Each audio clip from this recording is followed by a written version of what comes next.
Pode sentar. Vamos acordar? Vou contar até 3, todo mundo vai dar glória, amém? 1, 2, 3. Pronto, agora. O povo meio calado. Mas eu vou falar com o pastor para antes do culto a gente servir cuscuz com charque para o povo dar mais uma sustância. Estou feliz de estar aqui pregando. Uma honra iniciar aí o mês das primícias. O pastor fez o convite semana passada. Eu sempre aceito, porque o Senhor disse que nunca era para eu voltar atrás. Eu disse, eu sempre aceito, mas depois eu digo, Jesus, e agora? Aí você vai falar o quê? Mas o Senhor, Ele é bom, porque essa é a sua natureza. E o Senhor disse assim, quando eu estava conversando com o pastor precisa se ater ao tema do ano, não. Mas durante essa semana, o Espírito Santo só me fez voltar no tema do ano. E é sobre isso que eu quero falar. Curve suas cabeças por um momento. Feche os olhos. Não conversa com ninguém. Eu sinto que tem pessoas aqui que entraram nesse lugar com o coração muito pesado. Você trouxe da sua casa, do seu viver, muitos pesos para esse lugar. Eu queria que agora, nesse momento, você entregasse ao Senhor. Senhor, eu quero entregar esses pesos que estão no meu coração, esses pesos que estão na minha mente. Você sabe quais são eles. Vai entregando ao Senhor nesse momento. Vai entregando a Ele, crendo que Ele é o Todo-Poderoso para resolver toda e qualquer situação. Vai entregando a Ele, sabendo que Ele é o único que tem o poder de mudar o quadro. Vai entregando a Ele, sabendo que Ele é o teu provedor. Vai entregando a Ele todas as preocupações do teu coração, tudo aquilo que tem tirado a paz da tua mente nesses dias. Vai entregando ao Senhor nessa hora. Pai, em nome de Jesus, eu peço que o Senhor ative o ministério dos teus anjos nessa noite aqui. Que o Senhor libere os seus anjos nessa noite aqui. Que o Senhor ouça a oração do seu povo, Pai, eu te peço. Espírito Santo de Deus, vem trazendo leveza onde há peso. Vem trazendo socorro onde há um grito entalado de angústia. Vem trazendo, Senhor, o socorro da alma que tem clamado por esses dias. Uma resposta, um toque teu. Vem, Espírito Santo, sobre cada coração dos que estão aqui, Senhor. Porque nós acreditamos que sobe um fardo pesado e desce um fardo leve. Desce um fardo leve sobre o seu coração, sobre a sua casa, sobre a sua família, porque a promessa ainda está de pé. Eis que estarei convosco todos os dias até a consumação dos séculos. Nas montanhas Ele está conosco, no vale Ele está conosco, na doença Ele está conosco, na bonança Ele está conosco. Eu jamais te deixarei, diz o Senhor. Aleluia, aleluia. Amém, Jesus, amém. Glória a Deus.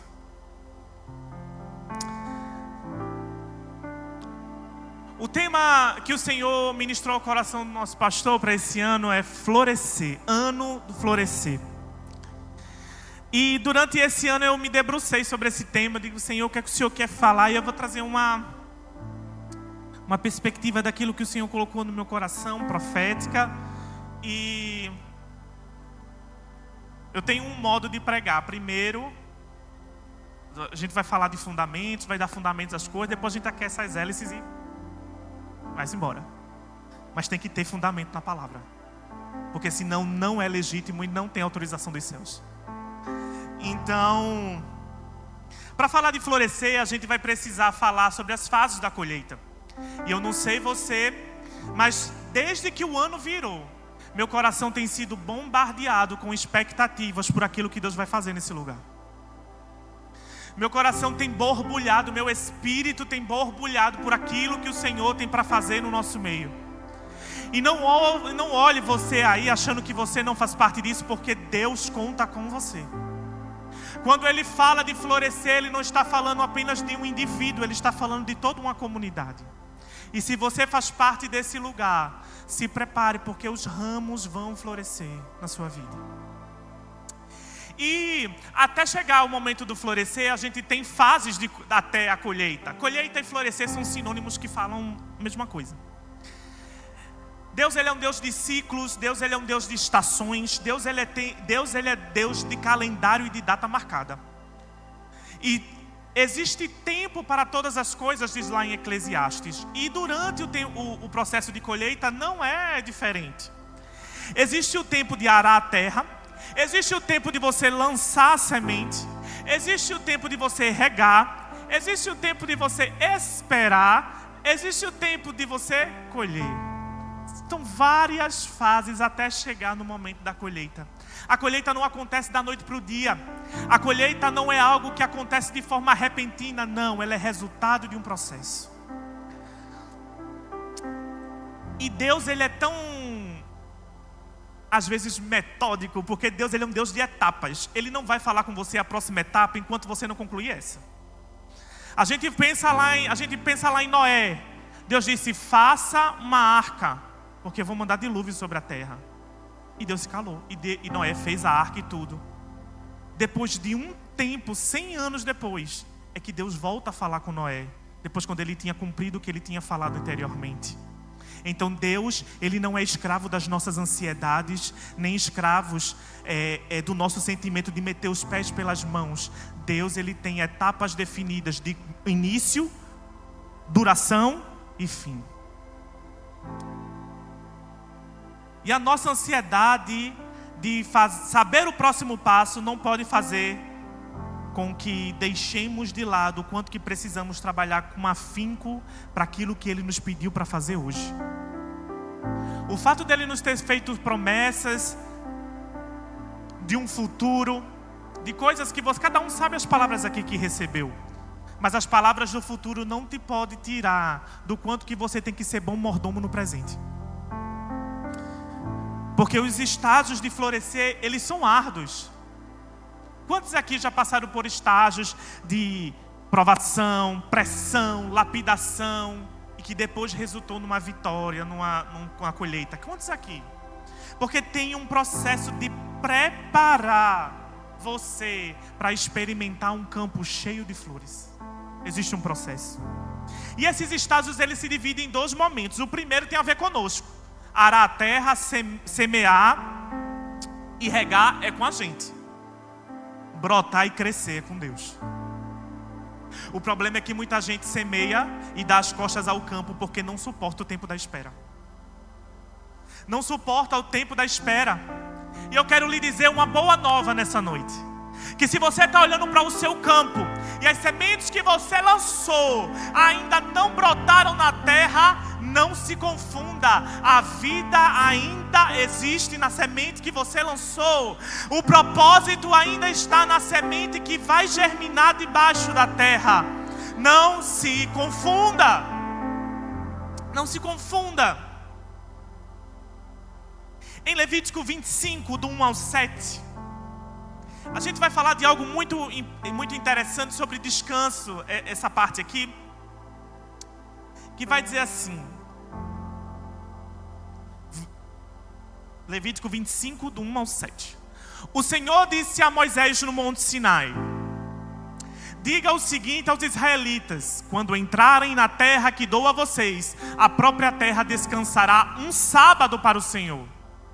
Durante os 6 anos, semeiem as suas lavouras, aparem as suas vinhas e façam a colheita das suas plantações. No 7º ano, porém, a terra terá um ano de descanso sabático, um sábado dedicado ao Senhor. Não semeiem as suas lavouras, nem aparem as suas vinhas. Não colham o que crescer por si mesmo, nem colham as uvas das suas vinhas, que não foram podadas. A terra terá um ano de descanso. Vocês se sustentarão do que a terra produzir no ano de descanso sabático. Você, o seu escravo, a sua escrava, o trabalhador contratado e o residente temporário que vive entre vocês, bem como os seus animais de rebanho e os animais selvagens da sua terra. Tudo que a terra produzir poderá ser comido. Israel era uma nação propriamente agrícola. A principal atividade de Israel era a agricultura. Então Israel era um povo do campo. Tanto que nas festas bíblicas, tem 3 festas principais que o Senhor determinou nas Escrituras. É Páscoa, Pentecostes e Tabernáculos. Essas festas também marcam estações agrícolas em Israel. Por exemplo, nesse tempo em que nós estamos, é o tempo que eles estão preparando a terra. E no mês de abril, que é o mês de Nissan, o primeiro mês do calendário judaico, é um mês quando eles começam a soltar as sementes na terra. E na festa de tabernáculos, geralmente ali em setembro, outubro, é o momento da colheita, que inclusive se chama de festa dos cestos cheios, que é o momento onde o povo colhia. Então, o calendário de Deus também estava intimamente ligado à colheita de Israel. Agora imagine você, um povo agrícola, que a única coisa que sabe fazer, algumas coisas sabia fazer bem, mas a principal atividade era cultivar a terra. De repente Deus diz assim para você: 6 anos você vai cultivar a terra, no 7º você não faz nada. E você vai produzir, você vai se alimentar do que a terra produzir. Isso para a gente que é da cidade, isso não. Mas para um povo que é estritamente agrícola, como é que você acha que o povo não ficou? Sabe o que era que Deus estava ensinando a Israel? Israel, o que te sustenta não são as suas mãos, sou eu. O que te sustenta não são as suas mãos, igreja, sou eu. Ele ainda é Yahvé Jireh, o Deus da provisão. E Deus estava dizendo: no 7º ano vocês vão aprender a descansar em mim, enquanto eu dou o alimento que vocês precisam. Nessa estação vai ser um tempo de você descansar. Vai ser um tempo de você parar de achar que o muito trabalhar, de o muito se enfadar, vai fazer com que você tenha aquilo que você precisa. Ei, você é sustentado por papai. Diga assim: eu sou filhinho de papai.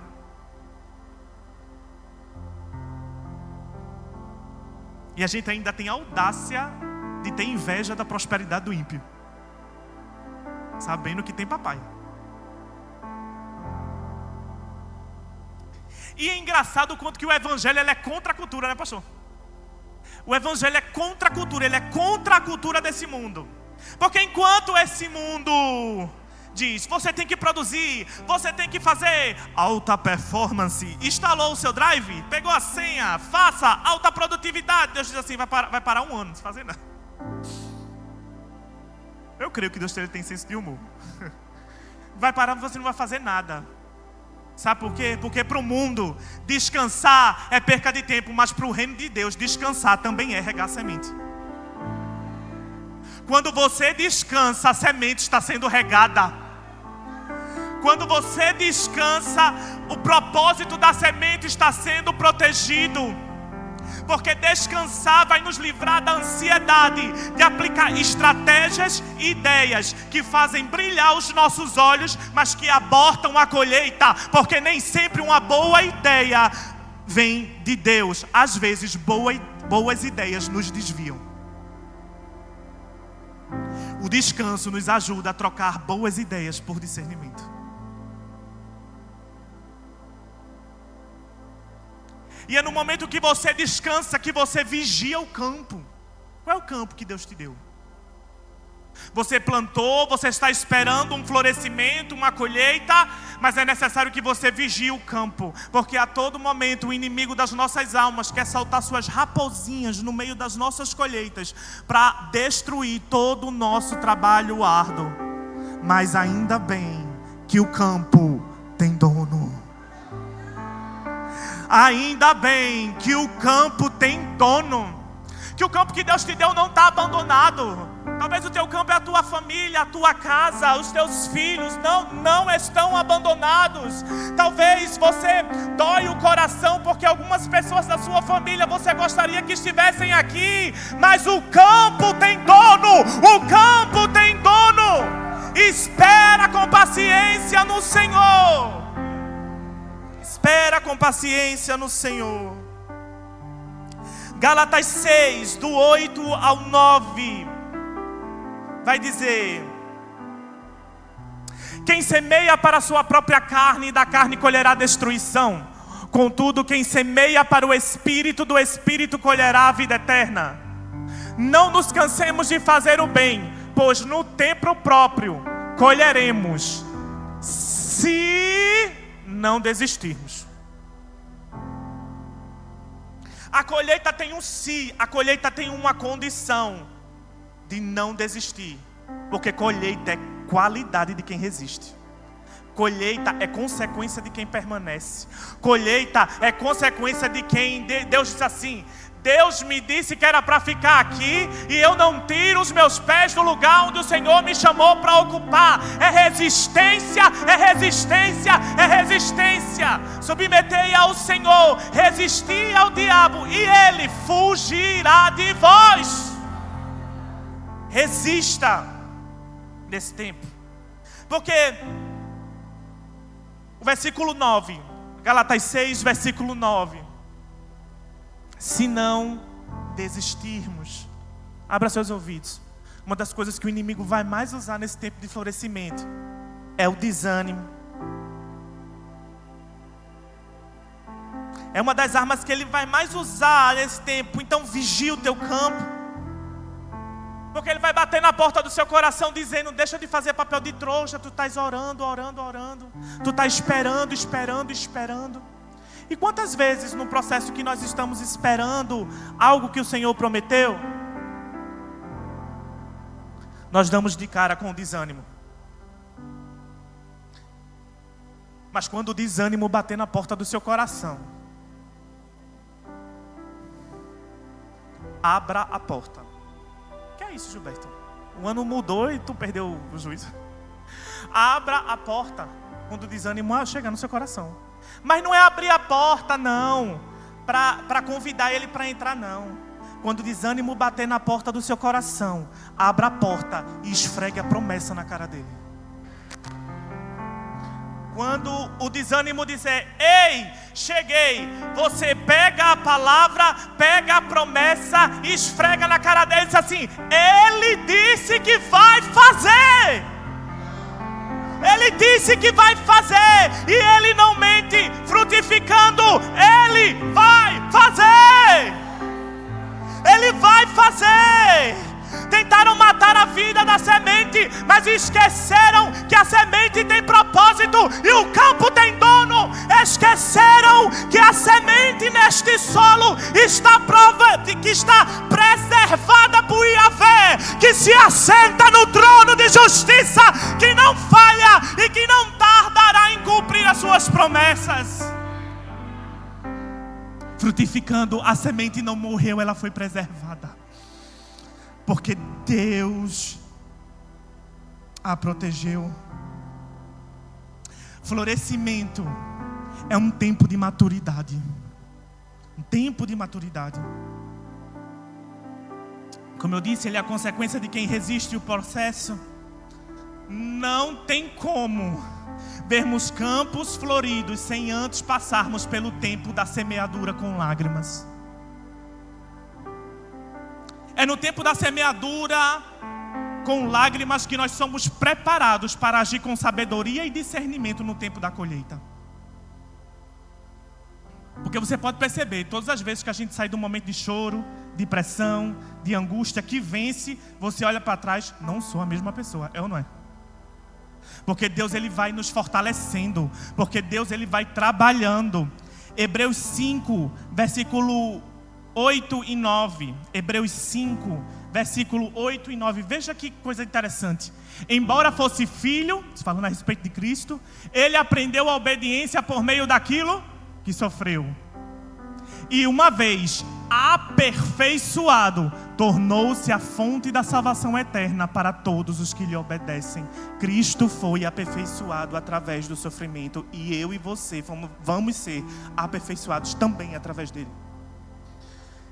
É necessário que isso aconteça. E muitas das vezes, quando nós estamos passando por esse momento, a gente não consegue entender, né? Porque você só vai conseguir entender o propósito da noite quando o amanhã chegar. Quando você passa, é que você entende porque você teve que passar. Porque enquanto você está passando, você não entende. Enquanto você está passando, você clama e cai na tentação de achar que não está sendo ouvido. Mas você precisa entender que o clamor no tempo do choro está gerando o teu jardim no tempo da colheita. O teu clamor no tempo do choro está gerando o teu jardim no tempo da colheita. Suas orações não são em vão. Florescimento, ele é o estágio de maturidade da planta. Se você der trigo para um agricultor experiente, ele vai saber o que fazer. Ele vai pegar o trigo, peraí, eu vou vender, já vou. Agora, se você pegar trigo e der na mão de criança, ela vai brincar, ela vai quebrar o trigo. Porque a imaturidade nos impede de ver o valor daquilo que Deus colocou nas nossas mãos. Imaturidade nos impede de ver o valor daquilo que Deus ele colocou em nossas mãos. Já viu aquele discurso? Ah, mas eu não sou nada. Ah, eu não sou nada. Gente, isso não é humildade, isso é falsa humildade. Porque você está dizendo que não é nada, então você está desprezando a cruz. Porque João diz que todos quanto receberam, deu-lhes o poder de serem feitos filhos de Deus. Então quer dizer que não valeu nada a cruz? Lógico que valeu. Não é que você não é nada, você é filho. Tem filiação, custou caro. O Cordeiro Santo, a gente acabou de ceiar, rememorando não somente o sacrifício, mas a promessa de que um dia Ele vai retornar para nos buscar. O Cordeiro, ele foi imolado por mim e por você. Não é qualquer coisa. Então,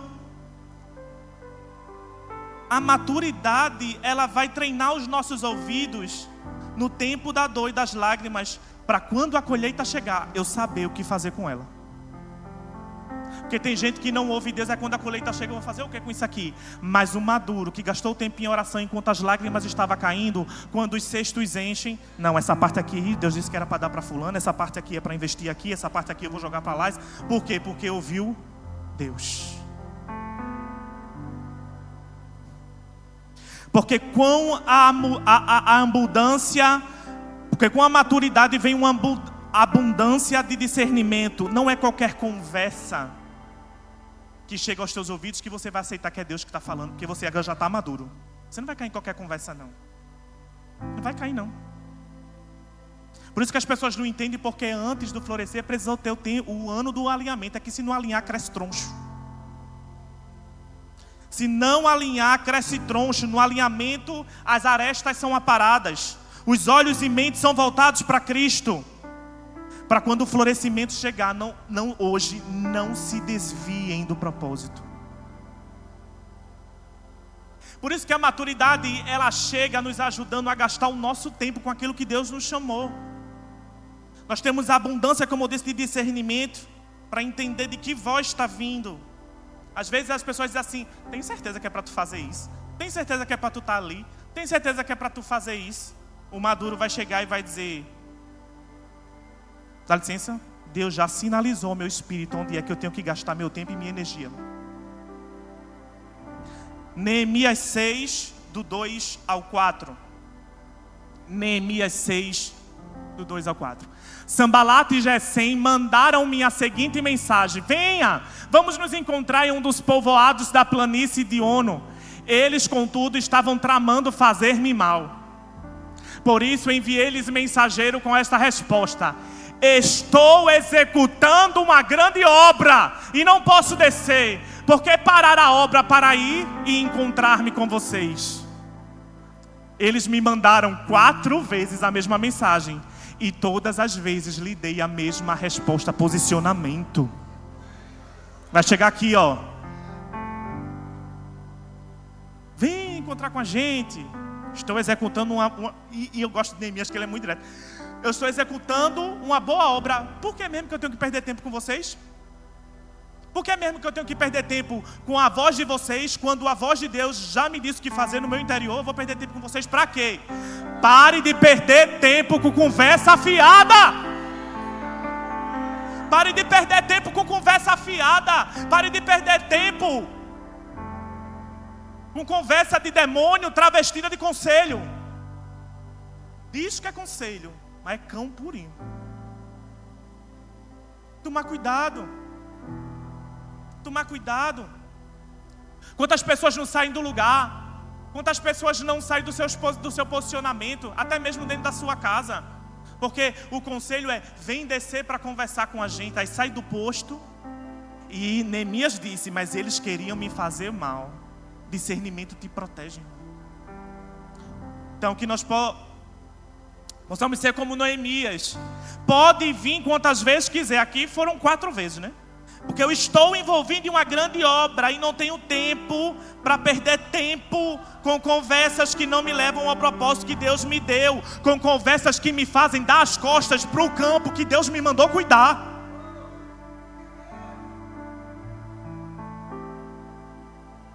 Tenha sempre diante dos seus olhos o propósito. Pior coisa, querido, é passar anos gastando a vida e água e depois descobrir que Deus não queria que você fizesse nada disso que você está fazendo. É a pior coisa. Porque tempo é uma moeda que depois de gasta você não pode reaver, não. Esse mês eu decidi primiciar o Senhor meu tempo. Eu aderi ao janeiro off, que é o quê? Sair das telas. Confesso que está sendo bem difícil, porque eu trabalho com isso, então eu passo muito tempo na tela. E tirar assim, às vezes, um ano inteiro de exposição. Você não pode achar que da noite pro dia você vai. Não vai, né?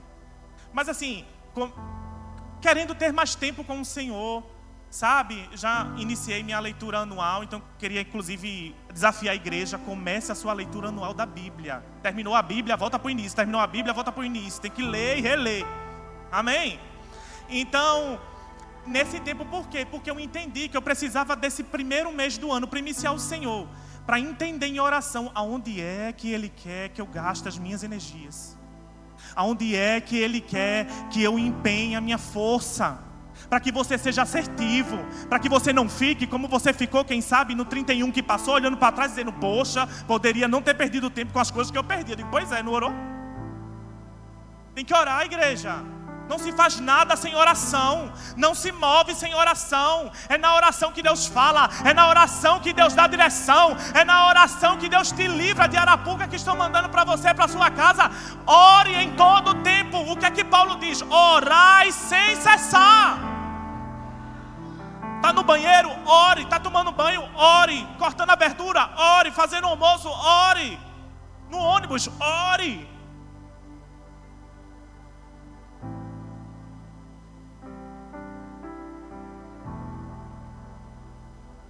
Porque a gente só prioriza aquele que é mais importante na nossa lista de prioridade. Priorize Deus no seu dia a dia. Priorize Deus no seu dia a dia. Aí,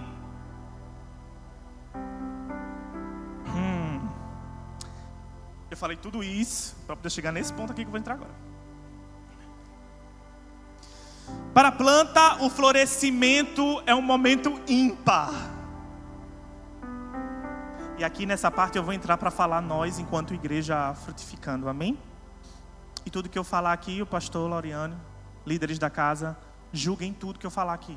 Toda profecia precisa ser julgada. Isso não é, é um conselho, é uma ordem apostólica, tem que ser julgado. Pode ser o homem santo de Deus aqui, falando, tem que ser julgado tudo que fala. Amém? Vamos para a palavra, em oração. Mas eu vou transmitir aquilo que o Senhor colocou no meu espírito. E o florescimento, como eu disse, é um momento ímpar.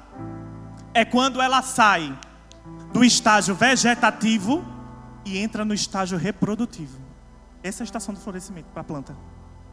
Ela sai de um lugar que é só para existir, para um lugar de maturidade onde ela reproduz.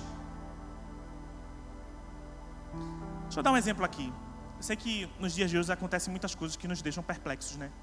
Mas se nos dias de hoje você, algum adolescente que você conhecer engravidar, você vai se assustar, sim ou não? A gente se assusta. Se assusta? Ok. Mas se uma amiga sua que é casada, né, casal de Deus, 29, 30 anos, engravida. Vamos lá, Daiane engravidou. A gente se assustou? Não, a gente ficou feliz, né? Não muda. Sabe por quê? Porque somente a maturidade nos autoriza a reproduzir. Somente a maturidade nos autoriza a reproduzir, igreja.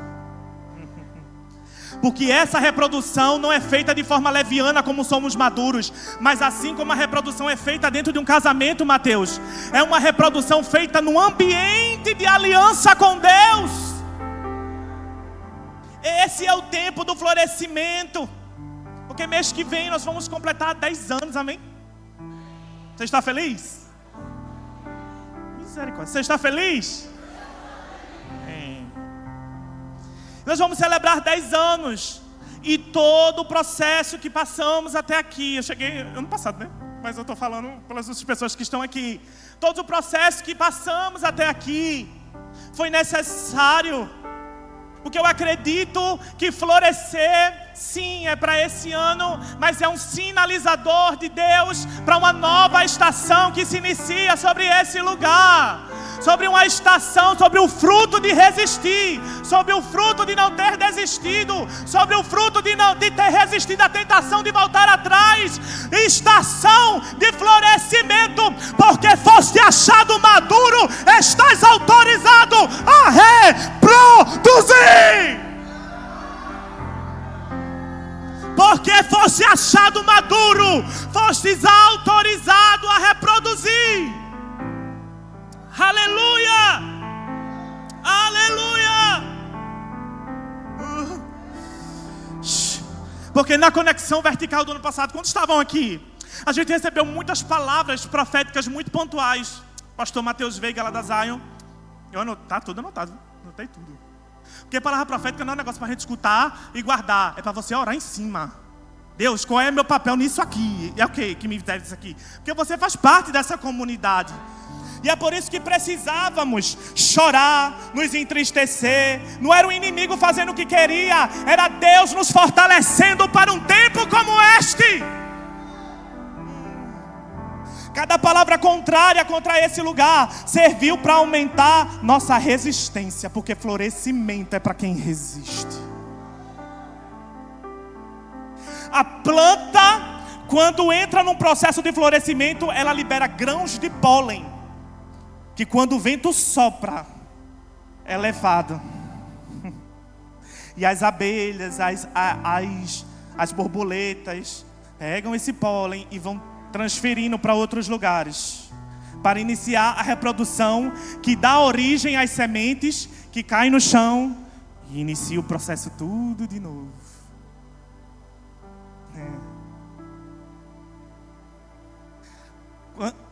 Antes de eu chegar aqui, eu já contei isso aqui, mas eu vou repetir. Eu tive uma visão. Estava sentado ali e eu vi essa igreja como a gente se fosse uma grande árvore, muito frondosa, com muitos frutos. E a visão descia para baixo da terra e eu via as raízes. Porque todo mundo sabe, as raízes é o lugar onde a árvore tira os nutrientes. E ela estava completamente entrelaçada na presença de Deus. E quando a visão subia, eu via pessoas vindo até essa árvore e saindo com uma muda em várias direções. Vai ter multiplicação. Nós estamos entrando num tempo de multiplicação. É tempo de reprodução. Vamos entrar em um tempo de alargar. Vamos entrar num tempo de pôr os pés e tomar a terra que o Senhor nos prometeu. Não vamos deixar que nada e nem ninguém nos roube. Multiplicaremos células, multiplicaremos obreiros e muito mais do que isso, multiplicaremos corações incendiados por Jesus. Pessoas que atraem a presença de Deus onde quer que fores. Multiplicaremos adoradores. Multiplicaremos adoradores, multiplicaremos igrejas. As mudas vão sair dessa grande árvore para frutificar em outros lugares. É tempo de expansão, porque esse lugar não é um fim em si mesmo, é um meio, é um meio, é um meio.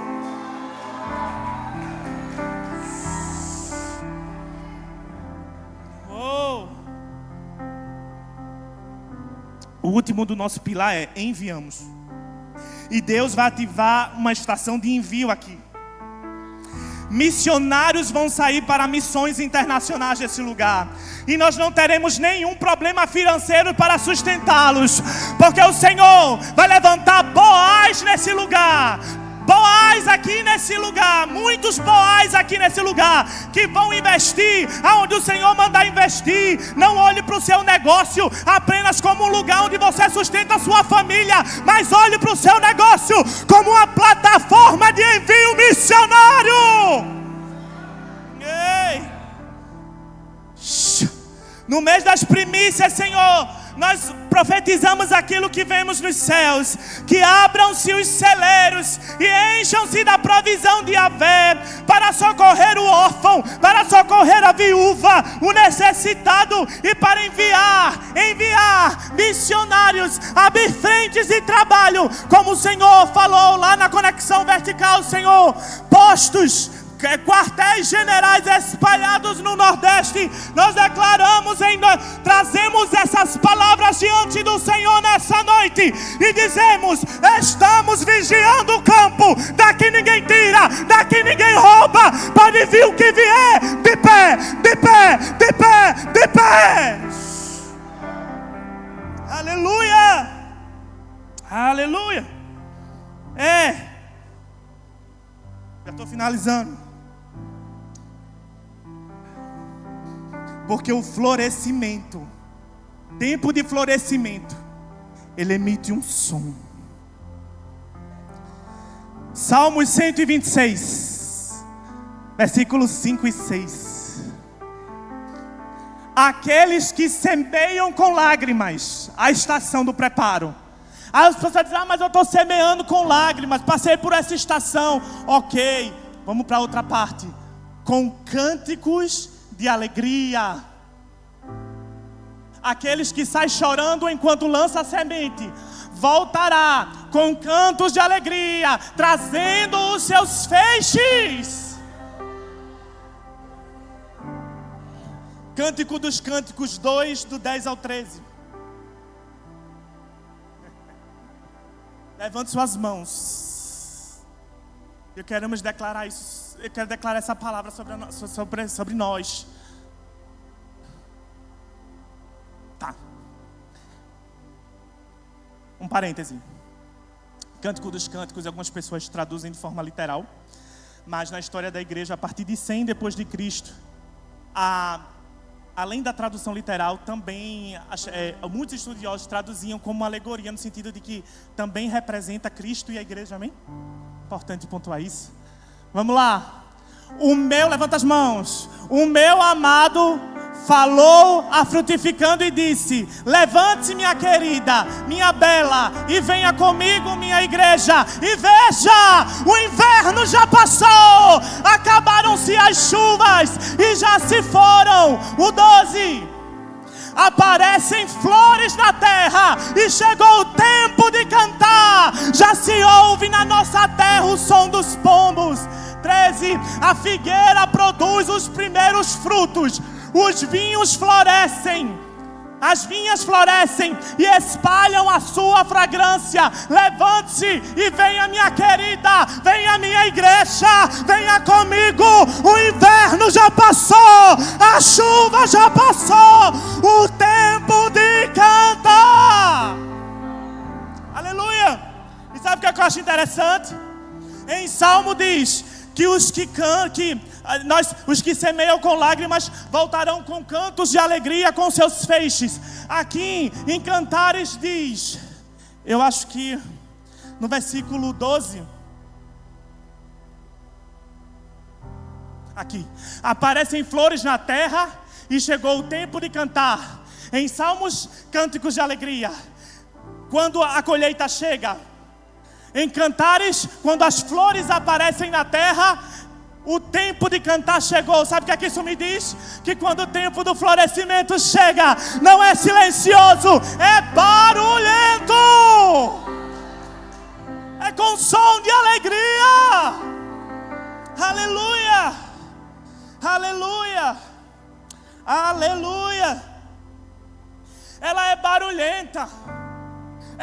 É quando você explode em adoração ao Senhor, em cânticos ao Senhor. Sabe por quê? Porque o semeador pode esquecer do que semeia, mas a colheita não esquece do semeador. O semeador pode esquecer do que semeia, mas a colheita sabe o seu endereço. A colheita, ela sabe o seu endereço. Estrada dos Remédios 812. A colheita sabe o nosso endereço. Aleluia, aleluia, aleluia. Eu queria declarar, a gente vai ler para terminar Salmos 92, do 12 ao 15. Queria chamar o Ministério do Louvor.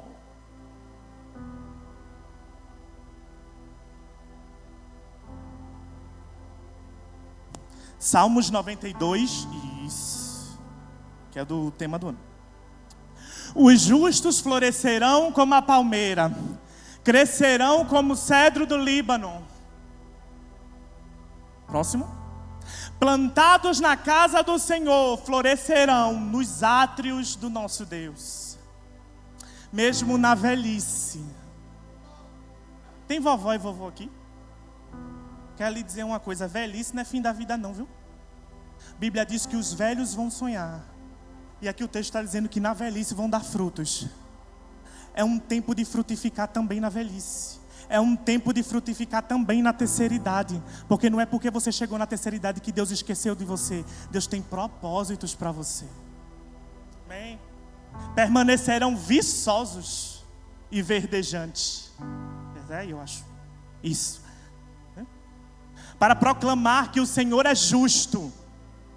Ele é a minha rocha. Nele não há injustiça. Aí você pode ficar de pé no seu lugar. Nesse momento. Nesse momento.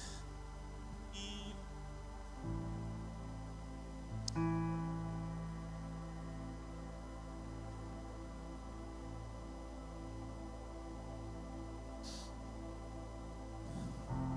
quantos aqui entenderam a palavra de hoje? Foi claro? Glória a Deus. A gente vai adorar o Senhor. Mas eu queria que a gente correspondesse à palavra do Senhor. Porque se a palavra diz que no tempo de florescer, ele é regado de músicas alegres. Bora corresponder? O que Deus está falando? Vamos adorar com sons alegres. Vamos adorar com festa. Vamos adorar sabendo que o tempo de florescimento é um tempo de tambores, adufes e danças. De um tempo de florescimento é um tempo de celebrar, não por causa de mim, mas por causa do caráter daquele que prometeu e cumpriu. Toda expressão de louvor é uma resposta ao caráter de Deus. Amém?